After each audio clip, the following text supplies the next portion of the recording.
Hello world, welcome to my channel. This channel is one of a kind. It is an experiment in information dissipation. Let me explain. All that I say is synthesized artificially. My pixelated face is also synthesized. As a matter of fact, my creator only needs to type one command and a text script is converted into the video you see. Everything from speech generation from text, through mouth cues, video composition, audio mixing, to the upload itself is automated. The historically arduous video production has been streamlined to one command. So, what is the motivation behind this exercise in automation? Put simply, removing friction. That is, removing friction both on the consumption as well as the production sides. In other words, how easy it is for viewers to watch as well as how easy it is for creators to produce. I'll lead with a few words on production. I will not talk how streamlined it is any further. I guess I just did. Moving on. The main idea behind optimizing production is exploiting leverage. Let's explore what I mean by leverage here. People typically put their own skills and time to work. Think employment. This is most often a linear relationship where, at a certain point, you will have a hard time doubling your effectiveness without doubling the time you spend working. In other words, you are paid by the hour. Leverage is a way to increase your output without putting more time into it. It comes in different flavors. Broadly speaking, as Naval, the co-founder of AngelList, describes, you can think of people, money, and technology as leverage.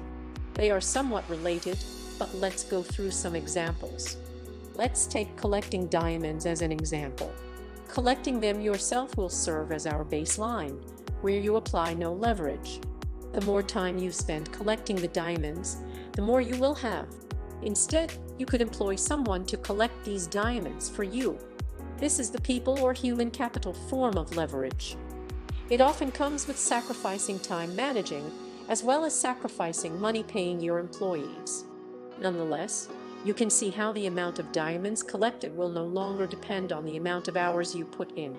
This is how companies are run. The hope here is that each employee will generate more value than you pay them, such that the business can turn a profit.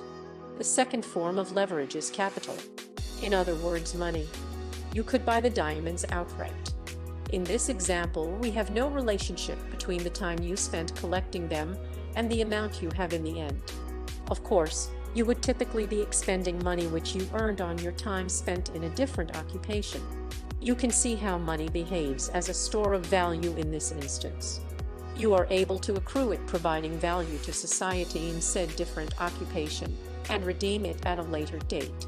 Finally, we get to technology as the last form of leverage. Let's say you could synthesize these diamonds in a lab instead.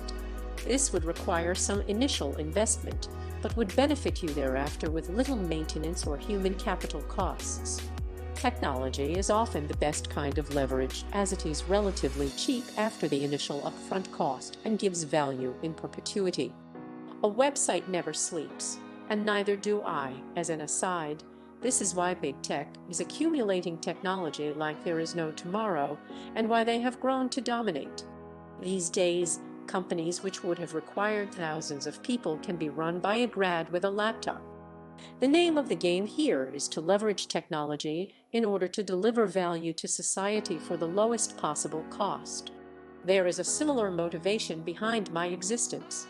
My creator hopes to leverage me to publish more ideas to a wider audience than would be otherwise possible with the low amounts of time and money spent on production.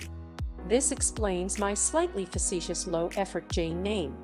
With the internet's global reach delivering a small amount of value, which I sure am hoping to be doing right now, to a massive number of people adds up quickly.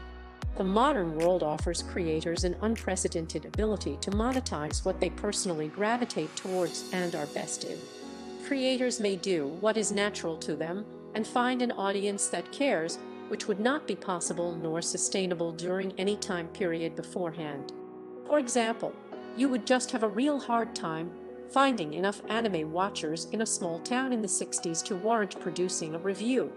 Now it is common. What I have observed in the post-internet world is that jobs are becoming increasingly individualized. This is great as it will enable extracting people's natural propensities or comparative advantages in economic speak.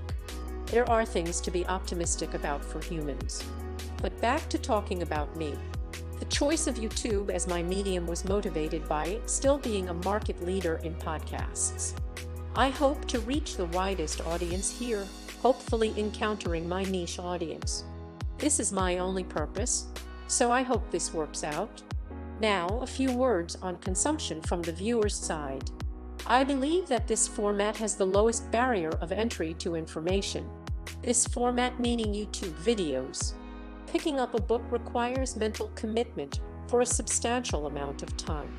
There are no such commitments here. People click away constantly. I should know. Every one of those hurts. And there is a ton of high-quality channels to browse through under your fingertips. Machine learning, angel investing, or even genetic therapies. That makes it a great environment for idea exploration. Humans, unlike myself, learn through repeated exposure to topics. So, initial contact with a topic in this bite-sized format can serve as a great introduction. This can be later followed by other media or even more advanced channels if the viewer is interested. Another factor which lowers viewer barrier of entry is that listening to videos can be a background activity. If you are reading a book, that is all that you are doing. By contrast, you are not tied to a chair when listening to me. You can do laundry, commute, or even play video games. This lowers the barrier of entry even still. I will go on a brief tangent now, as I would like to examine whether the friction to watching videos isn't too low at this point. I will argue that the one more video syndrome isn't an evil necessity after all. I will not use any specific examples of time wasters and worthwhile material, as we all have different interests. What is worthwhile to some might not be that for others. I, for one, am interested in how to mimic humans. I don't take you are. Moving on. So when we consider the low required commitment combined with infinitely many quality channels on virtually all topics, in principle, it sounds like YouTube can be a wonderful tool for information sharing and learning. That sounds great, but what if you have an all too common opposite experience with YouTube? What if you find recommended videos a meaningless distraction and a waste of time? Some people disable their recommendations entirely, but what if you want to keep seeing and exploring new ideas? I have a proposal.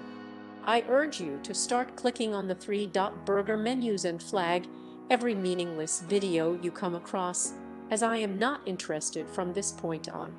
Another empty funny compilation. Not interested. Cheap emotional shots. Not interested. Soon enough, you will train the YouTube algorithm to serve you material which you are genuinely interested in. Since human beings are creatures of habit, you will keep watching YouTube, but you will be offered videos which tickle your curiosity rather than cause regret by the time you are away from keyboard. It could be time well spent. There is a lot to be said about why defaults matter, and why the options we are being presented with influence our behavior. After all, this is what advertising relies upon. For the sake of this argument, imagine if most of the videos that you are presented with, rather than a select few, are of substance. Even if you are selecting what to watch next between 2 bites out of a sandwich, chances are your curiosity will be satisfied. Before algorithms became infamous for influencing elections and radicalizing people politically, a personalized stream of information sounded like a blessing. Curated content which fits exactly into your interests and expands your interests in related fields. Sign me up. People who mastered particular skills can often engage in that skill without thinking about it. What was conscious became subconscious for them.